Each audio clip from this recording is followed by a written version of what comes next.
All right, Jimmy, welcome to the podcast. Hey, man, thanks for having me. Absolutely. We're excited to have you here. I feel like this is going to be an interesting one. It's a gloomy day outside, so we're just glad to be inside and having a good conversation. Yeah, same. Little Florida weather for us. It seems like the last few weeks, really. That's exactly right. It's kind of finicky. So anybody who's watching it can see Danny and I just look red like tomatoes.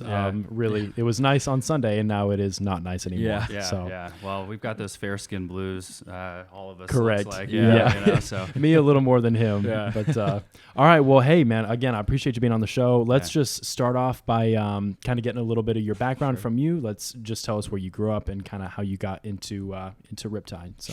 Sure. Yeah. So my name is Jimmy Warr. I am the owner of Riptide Media. Essentially, we are an all-encompassing real estate media company. I'll get into that a little bit more later. I'm from Panama City, Florida, originally, so just 100 miles down the road. I have been in Pensacola for the last, 13 years now, on and off. So it's home now. I still go back and visit. I've got a brother that lives in Panama City still, so I'm over there pretty regularly. Actually, just came back from there this weekend. Cool. So, a little bit about how this all started. I come from the audio background. Been around really any sort of media that you could think of for most of my life, whether that be behind a camera or in a recording studio, most notably doing audio production and things like that. Last couple years, actually this month marks the 3-year anniversary that I filed the LLC for Riptide. So wow, congratulations! That's a big deal. Yeah, big deal. Yeah. Sure is. But I just went full time with it actually last year. Obviously with COVID and everything that was going on, I was still working a full-time job, kind of doing this thing on the side, and I kind of realized pretty early on when the interest rates dropped, it's like real estate's about to be getting banging. busy. Yeah. So Smart. So I went full time with it. And man, it's been an adventure. Yeah, I want to hear about that leap. Yeah. I really want to hear about that jump. Good word choice there. Yeah. Adventure. Well, like I said, I was working a full-time job. Now, what were you doing? I was working for a locally famous financial institution. Okay. I'm sure I'll leave that for people to guess. But I was there for 4 years, and man, I was pretty miserable. Mm-hmm. I'm certainly a great opportunity, but I've never been a desk sitting kind of guy. And especially when COVID hit and we were working remote, you never get to see the light of day, and I really it gets old real fast. It does, man. Yeah. It does. I had been in it long enough to where I was able to make a few connections through realtors, a couple builders. Funny enough, my brother actually does this full time in Panama City. Really? So which is kind of how this all happened. I decided I was going to make the jump. A little bit more about how I found real estate media as the niche. Like I said, my brother, he's been doing this for about 5 or 6 years over there In real estate. Okay, gotcha. Yeah. He owns a company called Panhandle Productions. Shameless plug. So. I know I've heard that handle before. Yeah. Okay. His name's Travis. Good guy. If you're ever over there, 30A, he does all that area in Panama City and stuff. I went and shadowed him, like I said, kind of early on last year, and I was like, I want to learn a little bit more about what it is that I've been doing kind of on the side the last 3 years. And sure enough, after that weekend I left, I was like, I came home and had a conversation with my wife, and let's do it. Let's do it. Let's jump in. I feel like everybody has kind of that turning point where you're like, all right, this could be or it could not be a full-time thing, or I could make this switch or this transition. And then, when you make that jump, you look back and you're like, man, I'm so glad I did. Or I wish I had done it sooner. I think a lot of people feel, but definitely. That's cool. That's awesome. Yeah, it allowed me the freedom really to kind of rediscover who I was and what my trajectory was going to be. I've kind of always been the type of guy that I wanted to put myself in a position to be able to give back to the place where I'm from. In this case where I live, I call this home now, and really this whole stretch of coastline, I guess, between the 100 miles there, I'll call it all home. Yeah. So there's always been a bigger purpose. So this is definitely just the beginning of what could possibly be next, I suppose. That's exciting. That's really cool. And I want to get into that later on as well. That brings up an interesting point. But so then you kind of already gave a little bit of a background, but give us an overview of Riptide and the services that you offer. Sure. You've been doing that full time now for about a year now. So what are we looking at? So originally it started with just, the standard MLS photography, things like that. And it's kind of progressed from there. Now we offer videography. We're doing the 3D Matterport. Those are becoming a lot bigger. Especially with COVID. That's important. Exactly. Yeah, virtual tours and things. Yeah. Yep. And Zillow does the 3D home tours as well. So we do those also. A little slightly less intuitive, but as far as MLS ready, the Zillow, it integrates a little easier. Okay. Of course, we're also doing videography as well, the video walkthroughs. I'm also a FAA certified drone pilot, so we're doing all the aerial stuff.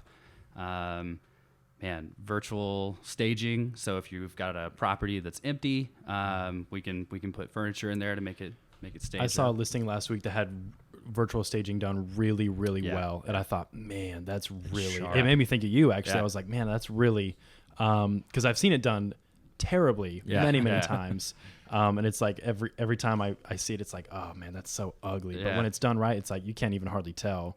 It makes it look really good. The hardest part is really just getting to make it look natural. I think that the graphic itself looks pretty good, but like if you stretch, like it can get warped really quickly. So. And just like the tone of the room too. You see like furniture. It's like, all right, that's not in the same match. room. Yeah. Exactly. So that's really cool. Yeah. Now, did you, like you said, you started off with kind of interior, and did you expand then when you realized that people needed more? I mean, at what point were you like, all right, I need to do more? Sure. I mean, really, for me, it was all. My entire business model is based around ease. I want it to be a flat price. I want it to be something that's very, very easy, something that is going to be the same every time. But also, I wanted all of my services to be that way as well. I don't want you to have to. Well, I need to hire a drone guy, and then I need to hire a photo guy. Just more steps. Right, exactly. So the easier that I can make it for you, the happier I'm going to be at the end of the day. Yeah, and all your people. That's sure, for me. Like when I posted on my story today, kind of like the rundown of your website, which looks great, by the way. I don't know who did your website, but just all the different things that you offer. My thought was, man, it's a one-stop shop, and that's becoming so important because, like you said, it's ease. Everybody could do pictures themselves. Number one, most people don't do it well. Right. But to be able to have all of that in one package, it really becomes valuable. Yeah. I mean, it's an art form, man. It like for me, I get a lot of pleasure out of straight lines and just solid geometry. I don't know. It's just aesthetic, clean pictures. Yeah. It just does something for me. So eye for detail, I guess. Yeah. But yeah, man, it's all about just trying to make it as easy as possible for your people, and really for yourself as well. I find it. What is the take word? some of the decision out of it as well. If everything's just flat, it's the same thing every time. Sure, exactly. We were just talking about that the other day. Where exactly, everything. We're always trying to get better at systems and processes because once you put in the work for that process, then you can just follow it time and time again. I think a big thing for clients too, and you probably know this better than anybody, but knowing and finding somebody that you can trust, to do good aerial photography or good, 3D tours. Sure. But it's always hard to find someone in each department who does everything well. Yep. Yeah. So then you find one guy that does, photography really well, and you're like, I really hope that he does everything else, and like you obviously provide everything, so you know that you can trust everything is going to come out really well. Yeah, you definitely have to be a jack of all trades, and something that I found that has really made things a lot easier for my folks as well. Is gaining super access. So I joined the... I saw that on your website. That helps tremendously. Yeah, absolutely. Because people don't understand. So Supra, for people who don't know, is the Bluetooth lockbox that realtors have access to. You have to have MLS access. At least I thought you had to have MLS access. What's that look like? So I just joined the Pensacola Association of Realtors as an affiliate. Okay, gotcha. Just pay a yearly due. And so they make you have a Bluetooth app on your phone, and you have to be there personally to open it up. And so I've had people, that's half when you're under contract. That's half the battle is just letting contractors and people into the house. So for you to have super access, like you said, it just feeds into that ease. And as easy as you can make other people's lives, I mean, they'll come to you every time. I feel like. Oh yeah, you know? Certainly that's the goal. Yeah. Yeah, for sure. I was just thinking too. This is kind of a far cry from, you were saying you're not really a desk person and you don't see the light of day. I mean, you're out there in the sunshine taking pictures of houses all day long now. I think that's something that I really underestimated the most is the gas mileage. That's true, yeah. Because I mean, just today I was over in Fort Walton. Tomorrow I'm going to be in Navarre. Okay, you're all over the place. All over the place. So tomorrow's Navarre, and then I'm headed over just actually back out this way towards the Navy base. So it's going to be a long haul tomorrow. Yep. Putting a lot of miles on your car. Yeah. Do you do anything while you drive? Do you listen to podcasts or anything like that? I listen to a lot of podcasts. I'm a big Joe Rogan guy. A lot of music as well. So sometimes like every once in a while I get in the car and I'm like, I could listen to a podcast and probably learn something on this 20-minute drive, but you just need to listen to some music, clear your head. I mean, some days you're just busy. There's that balance, especially when you're in the car a lot. Sure. You got to find, a lot. Yeah, I definitely identify with that because I mean, we're and it's not quite as bad as it is for you because you're going to one place for like 45 minutes and then you're all over. Like for me, I'll go to Pace for a few showings and then up to Cantonment and then back to the west side of town. But there's some days I'm in the car for 3-4 hours and I'm like, no doubt, what did I do? I hate that. I really don't like it at all. Yeah, I definitely think it's important to find something that you can latch onto in that time. Something that, like you said, could either you could learn something via podcast or, just some rock and roll to let loose, whatever it is that you're into. Roll the windows down. Can't wait for sunnier weather for that. I'm telling you, that's the thing. I'm just sitting here with this rain. It's like, man, I've never really been one to complain much about the weather because it doesn't really help anything. Yeah, that's what it is. But I just will say that I very much enjoy the sunny weather. Well, we got a little teaser last week. It was I know. Great. On Sunday, we did. But okay, well, so moving on then, we know about Riptide and kind of your start and how you got into it. So I kind of want to just talk more about you pretty much not as a freelancer, I guess. That's not really what I would call you, but as a business owner, that's exactly what you are. So what are some things about the industry that you potentially didn't account for or things that were different than you expected? Not necessarily negative, but... Yeah, I mean, just really the preciseness of things. It's really easy. You think that you're looking at a room in a viewfinder, or I guess that's not the proper word for it, but we'll skip that for now. But so I mean, you're looking at a room, and in most cases, you're using a wide angle lens. So kind of staring down the barrel. In some instances, like I see a lot of photos out there that they look great, like they're edited really nicely. You can see through the windows and everything, but the room just doesn't. It looks warped. I found that was my biggest obstacle at first, and I didn't really realize it. I was just like, oh man, look at this. Like you see straight through the window. Look at that beach view. But the room looks like a tunnel. Yeah. It's kind of a turnoff. Yeah. Have you ever noticed anything like that? Oh, sure. Yeah. So I would say that was one of my biggest obstacles. Again, I kind of underestimated the whole gas mileage thing. I actually just bought a Nissan Xterra a couple years ago. Because I was a big camping guy. Unfortunately, racking up the miles on that. Yeah, unfortunately, it's like 12 miles a gallon. Yikes! That's a hit. Yeah, it's rough. But yeah, man.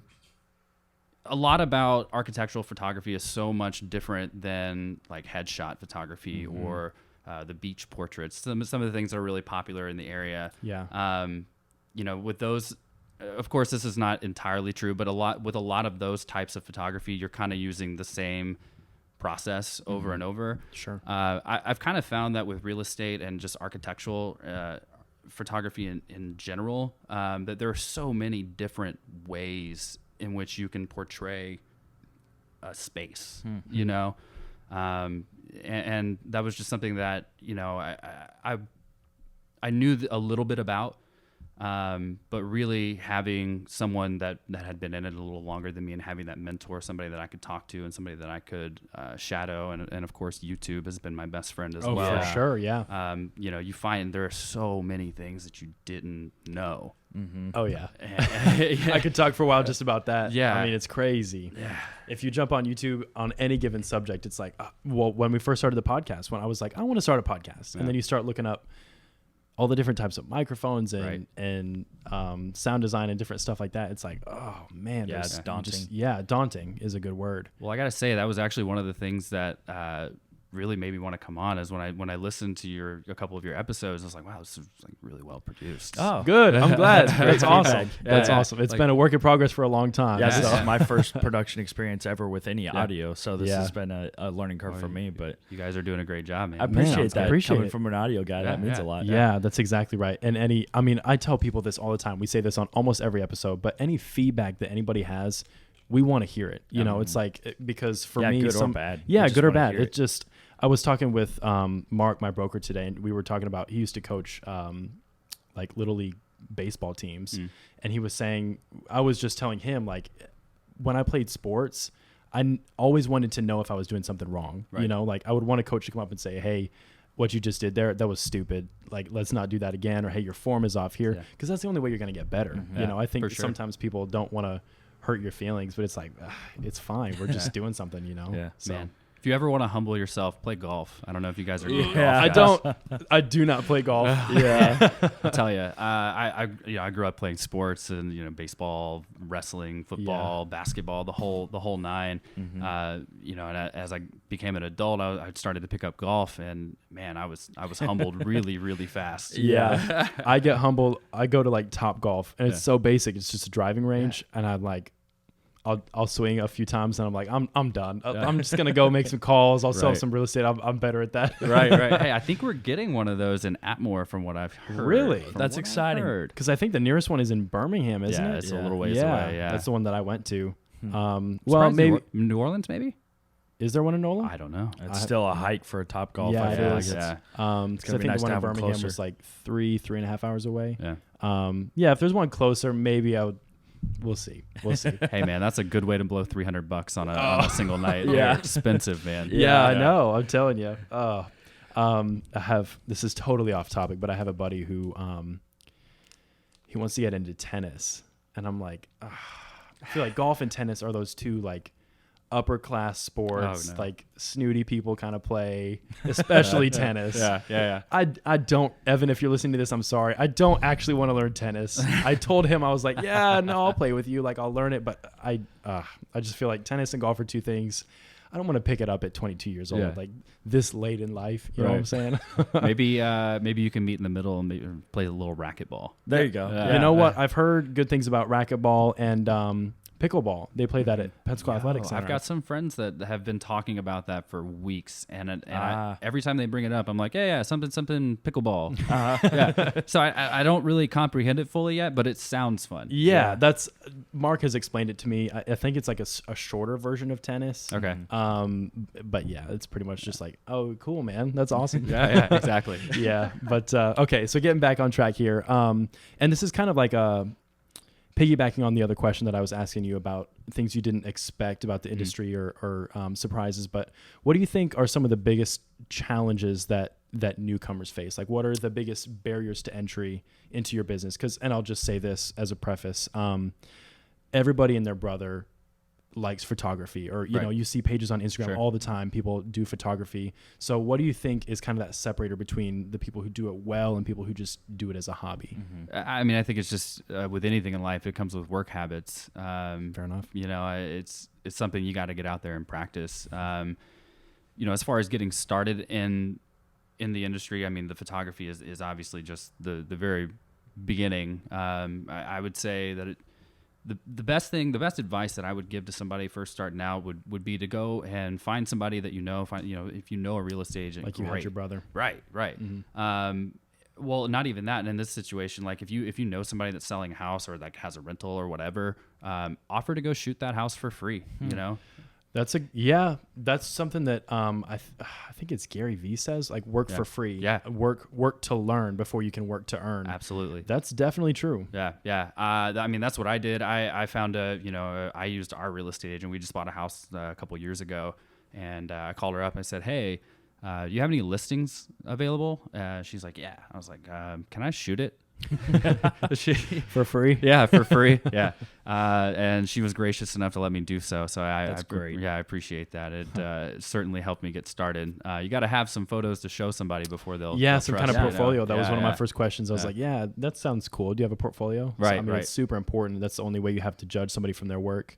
I think it's the same way in really any industry. Sure. That's like one of the biggest things in real estate too. Whenever you get started, that's one thing that everybody, like, how many deals have you done? How long have you been doing this? Right. And you have to have that proof that you are competent in what you're doing, but it's super hard. It's like trying to get a job where they require work experience. That's exactly what I was about to say. That's the thing. Yeah. So it's like, it's kind of a catch-22. Right. It's difficult to get started and it's hard to get started. So I think, working for free, it's not of risk to anybody.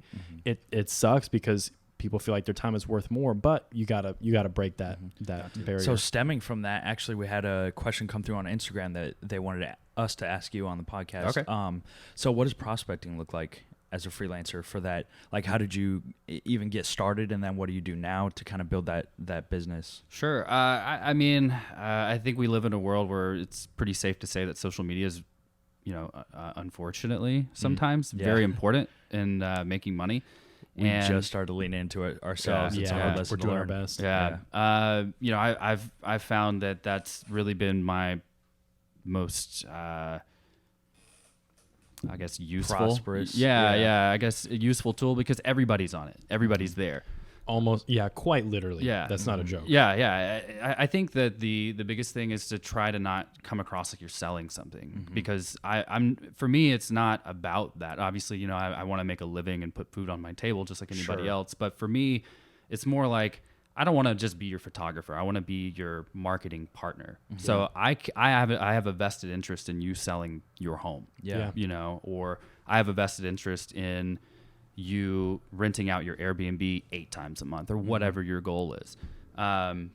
So yeah, I mean, I think that being humble is obviously super, super important when it comes to establishing those relationships. But I try to be really personable, not only in person, but online as well. And I've just found that that's really been helpful, for me. Yeah, I will say that definitely did come across because we connected first on Facebook Messenger. I don't remember who even messaged first. I think you messaged me. I think I did. Yeah. But the thing is, especially on Instagram, because we do a lot more on Instagram than we do on the other social medias, we get DMs. I think I have 2 or 3 in my inbox right now that I haven't even opened that are just like, hey, do you need X, Y, and Z? Sure. And it's like, after a while, you just get inundated with it so much. It's like, man, if we don't have any mutual connections or anything, I'm really sorry, but there's no frame of reference, and I'm not interested, Right. So I think building that relationship, and the rapport is so important, and I think it's one of those things that everybody really knows, but it's so hard to do. It is. I mean, it's there's so much out there. Yeah. You know what I mean? There's so much content. Every day is content, and I happen to be in the content business, so it's difficult to find that medium and that line. But I've just found just that being yourself is honestly the best thing that you could do. It's okay to come across like a little weird or a little quirky or whatever it is that sets you apart. That's it's important to be different. Yeah, it just represents genuineness. Sure. They know. Well, and that's the thing. Just when you said that, I'm thinking like the kind of people who would hate on you for being quirky or whatever, not get along with your personality, you probably don't want to work with anyway. Yeah. Sure. And that's kind of something that we've come to realize is we are who we are. Not everybody's going to get along with us, and that's okay. There's no hard feelings there, but it just means that you'd work better with somebody else. Sure. I feel like there's such an intensity to just hold on to every client and every opportunity where maybe you're doing them a disservice, if they'd be better working with somebody else. Sure. It's funny actually, in my previous position, I worked in a spot where I was often coaching people. In fact, that was my entire job, was to listen to people that take phone calls and cool. help them get better. And that was often a conversation that I would bring up. It's like, look, they would have like almost a mental breakdown after a phone call or something and be like, hey, I need you to like talk to me now. I was like, hey, look, I need you to just understand first thing, you're not going to be able to please everyone. Yeah. When I listen to your phone call, I'm not looking for that. I'm not looking for you to, get oh my God, you were the best person I've ever talked to on every phone call. I just want you to show the effort. You know what I mean? Like it's okay that person's extremely upset. they probably have other things going on in their lives. That's 100% true. So. And sometimes, again, it just comes down to personality too. Sure, I called a client. I met with him today, and he was a super nice guy. We got along really well. But I called him a couple of days ago, and I introduced myself, and I could just hear that he had called into the office. So I was just returning his call, but I could hear his hesitancy, like, who are you? Right. And right off the bat, and I was like, oh, hey, you called. I'm just returning your call. Yeah. And it was like, oh man, just that different personalities react different ways. Sure. So it's tough sometimes. You feel like you want to please everybody, but your personality will come across. I feel like and the right people will find you. Man, I'll tell you, that happens to me from time to time when people will call. I've made it a point, like I put everyone's name in my phone because I hate it. I feel so bad. Like when somebody calls me and they're like, hey, just want to let you know that we're still good for blah, blah, blah, blah. I was like, oh, God. I didn't even remember who you are. Oh, man, I hate that. I feel so bad. Yeah, it's tough. I've been having trouble with my contacts recently. Yeah. So like I'll save it, and then it saves as a Gmail contact, and then only iCloud contacts show up in my phone. iPhone? Yeah. Same. Yeah, it's really frustrating. So it's a software thing. It's got to be. Yeah, well, you go into the group. I'll show you after we're off air, like how I've kind of figured out. It's like, because every contact you save has two different. Anyway, we'll figure it out. But it was it's like, so I'll save people's contacts, then I'll go on my phone and I'm like, where did this contact go? I know I saved this, and I got a call this morning from somebody, and I was like, hey, hello, and they're like, hey, we still good? It's the same exact thing. Apple, if you're listening. Yeah, literally. Yeah, exactly. So I actually just saw this on Instagram earlier today, and I thought, as soon as I saw it, I was like, this is a perfect question for tonight on the podcast. A friend of mine is a photographer, and she just made a post about how when she first started her photography business, because it is a business now, she's doing really well. She struggled making that transition from, doing it for free and getting that practice and things to charging and feeling like, okay, and it's literally called imposter syndrome, where you feel like, all right, I'm not sure if what I'm charging is worth the services that I'm providing. So can you give some advice on how to deal with that maybe? Yeah, certainly. So again, like I said, I when I first started shooting, I was doing it for free. But, eventually you have to sit down, I think, and kind of have that conversation with yourself. For me personally, I just kind of looked at my competitors and saw what they were doing, and saw where they were priced. And, I don't want to be the most expensive guy. That's just, whether or not it's luxury or not, I just, it's just not me as a person. So I tried to find a number that was, what I thought was fair. And I think that, I'm fairly competitive, and, I think you just have to have confidence in what you're doing and what you're delivering is worth that. I actually, sometimes, my brother and I, we discuss it, and it's like, wow, can you believe we get paid to take pictures for everything? It's strange. Yeah, but to be honest with you, your rates, I think you charge like $140 for interior exterior photos. Yeah. That's incredible. For the quality of photos that you guys deliver, I was like, appreciate $140. That's crazy. Appreciate that. So that's just a little blip for you, that you are very competitively priced, and I feel like the value is way more than there. So basically what you're saying is just kind of sitting down and just looking at your competition and realizing the quality of services that you offer, maybe doing like a self audit, and if you provide quality service, then charge prices, charge good prices. Sure. I think at the end of the day, you guys know in real estate, quantity is how we make money. That's the name of the game, right? Yeah. So I want to remain consistent throughout, every aspect of the business, from the pricing and showing up on time. That's a big bugaboo for me. I was in the military, so time is of the essence for me. So I think that's really important as well. So just touching back on what we were talking about before. 100%. Part of being professional. Yeah, for sure. But yeah, I feel like I would rather do 4 or 5 shoots a day at $140 rather than 2 shoots and have the rest of the day to decide what I want to do with my life. I like to be busy. I like to be busy. I'm right there with you. I really am. I've been busy all day, like with back-to-back appointments, and I just feel by the end of the day, I'm like, I produced something today. Right. Like it's a really good feeling. Yeah. Even though you're doing a lot, you feel energized by it. It's 100%. It's a sense of accomplishment for sure. I've been beating myself up trying to get back in the gym. So I've This is actually the longest that I've sustained going in my whole life. Really? I'm very excited about it. Yeah, I've been doing it for like 3 or 4 months now. Congrats. Good for you. Usually I'm like 2 weeks and I'm like, all right, my legs hurt. I gotta. Yeah. Well, it's tough to keep. Yeah. Man, we could talk for a while about that. Just honestly, like because we did in our last episode, we talked about just some of the different habits that we're trying to implement in our lives.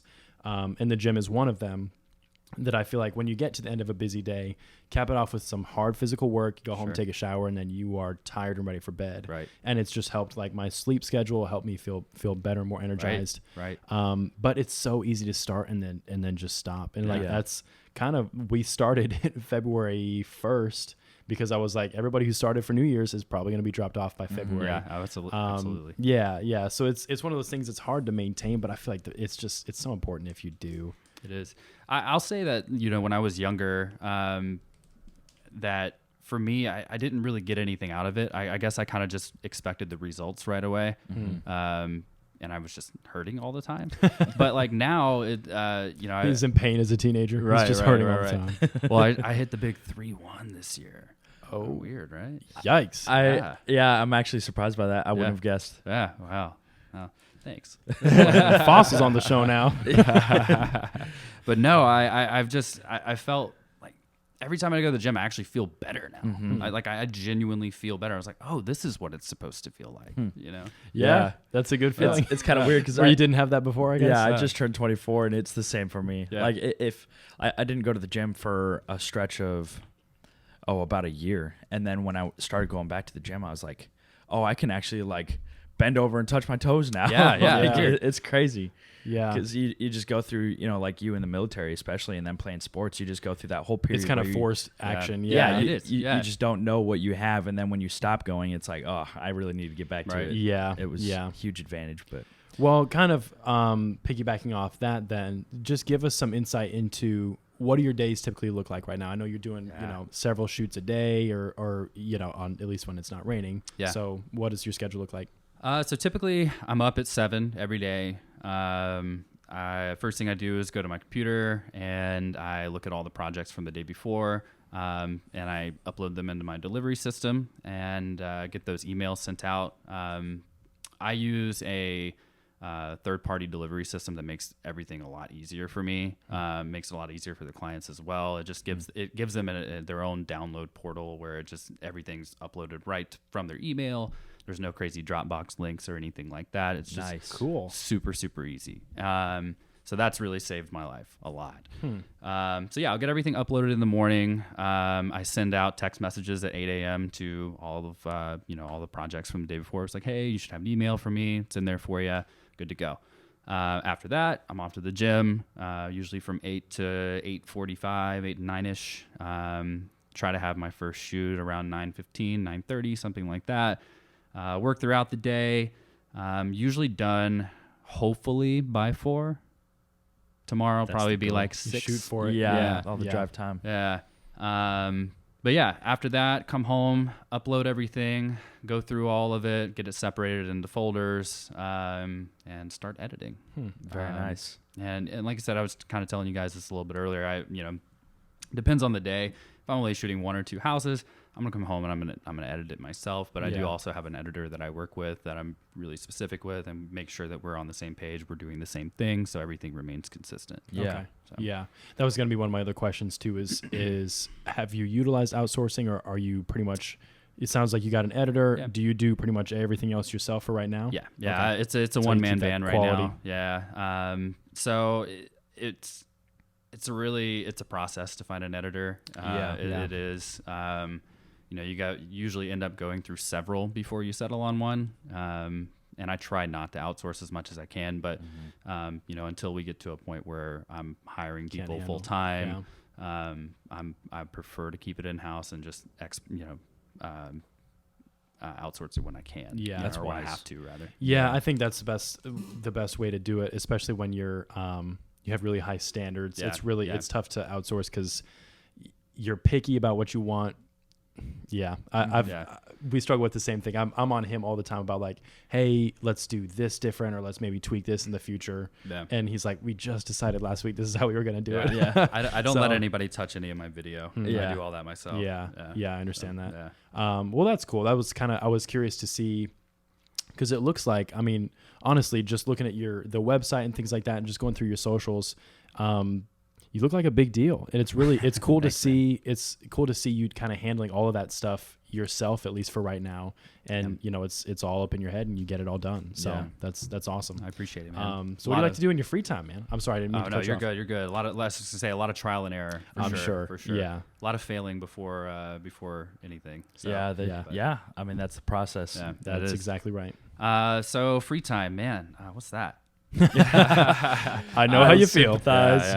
No, man, I love to travel. I guess, pretty cliche answer. Everybody likes to travel, right? Yeah. Not a lot of people actually do, though. Yeah. Everybody says they like to travel. It's true. Yeah. I do plenty of that. Trust me. Yeah. COVID has actually given us more opportunities to kind of get away, because we like outdoor stuff. So we went to Colorado 3 times last year. Oh, man, that's nice. Yeah. So that's our place. But yeah, so I like to travel. I like music, obviously. I mentioned a little bit that I used to do music production. Still have all the studio equipment and stuff in my house, and unfortunately it's collecting dust right now. But man, business is keeping most of my attention. Yeah, exactly. So, yeah. But yeah, I love music, man. I'm a big I'm a connoisseur of old records. I love collecting old music. What else do I like to do? Sounds like you're busy enough to me, man. Yeah, seriously. Right. And we live in Florida, right? Yeah. So anytime. Oh yeah, kayaking, man. Love kayaking. Yeah. Okay, that's got cool. A couple buddies that really like it. For us, it's like for any time right now, it's been like sunny enough to actually just go to the beach. Yeah. We're just going and just hanging out there for a little bit. Yeah. Just for a couple hours to get away from stuff. Sure. So. I found a new appreciation for the beach the older I've gotten. When I was younger, being a fair-skinned fella, you get burnt really quickly. The sand itches. The salt water itches. Yeah. I'll take springs and creeks and rivers over the beach any day. Yeah, fresh water. Like I said, as I've gotten older, it's starting to shift a little bit. Yeah, it's cool. I feel like growing up here too, there's less of an appreciation for it. Mm-hmm. We grew up north, and so there's no beaches or anything up there. My first time at a beach, I was 18 years old. Oh wow! And so I was here in Pensacola actually, and I was like, this is where it's at. Yeah, this is where it's at. I want to live here. Yeah. And especially now, like with the bridge being down, the times when we're actually able to make, because it ends up being like a day trip now because the drive is so long. Yeah. So the times we're actually able to make it out there, it's a little more sweet now. Yeah. Well, they say it's going to be fixed. At least part of it's going to be fixed during this month, I think. Yeah. I think March 31st is when it was scheduled to be done. That's great. Yeah. That's wonderful news. We're excited about that. Yeah. Well, all right. 2 final questions. Sure. First of all, and this is really super broad, but any kind of closing remarks for anyone in like photography or wanting to start their own kind of freelance business or just their own thing in general? What mistakes do you feel maybe you made in the beginning? What advice would you give to your younger self? And maybe we've already covered a lot of that, but closing remarks. I mean, I think just be prepared to wear many hats. I think that was that's really good advice. One of the bigger things that I underestimated was how much is involved. And of course, like I always kind of had an entrepreneurial spirit. Shark Tank, shout out to Shark Tank. Yeah. But you can never be prepared, you know. I had a client probably like a month ago, and I delivered these photos. I was so proud of them. Oh my god, I was like, this is the best thing I've ever done. And she comes back and she's like, hey, so this isn't exactly the same color as my couch actually is in person. So we had a lady do that. She was like, this misrepresents the color. Right. I was like, no, it does. It looks good. Yeah. And the agent, of course, was like, I don't know what she's talking about. These look really, really, really good. Yeah. And I was like, yeah, no problem. It's cool. So like, I actually called the seller on behalf of the agent. I was like, hey, agent told me a little bit about what's going on, but I kind of wanted to hear it from you. Like, what exactly is it that you're looking for? So like stuff like that, like little things that you would never think that you would have to put on that hat, Customer service. Right.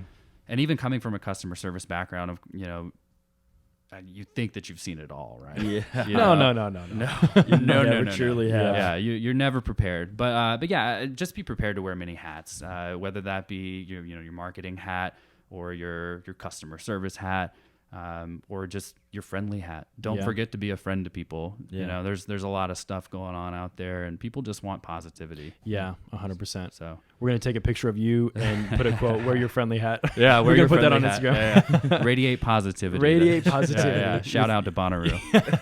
That's so funny, man. All right, so last two things. First of all, where can people connect with you? Sure. So my website is www.riptidemedia.net. You can find me on Instagram, Facebook, all the regular socials. I believe Instagram is riptide.media. Okay. Wasn't able to get the actual one. Somebody else has got Riptide Media. What the heck? I know.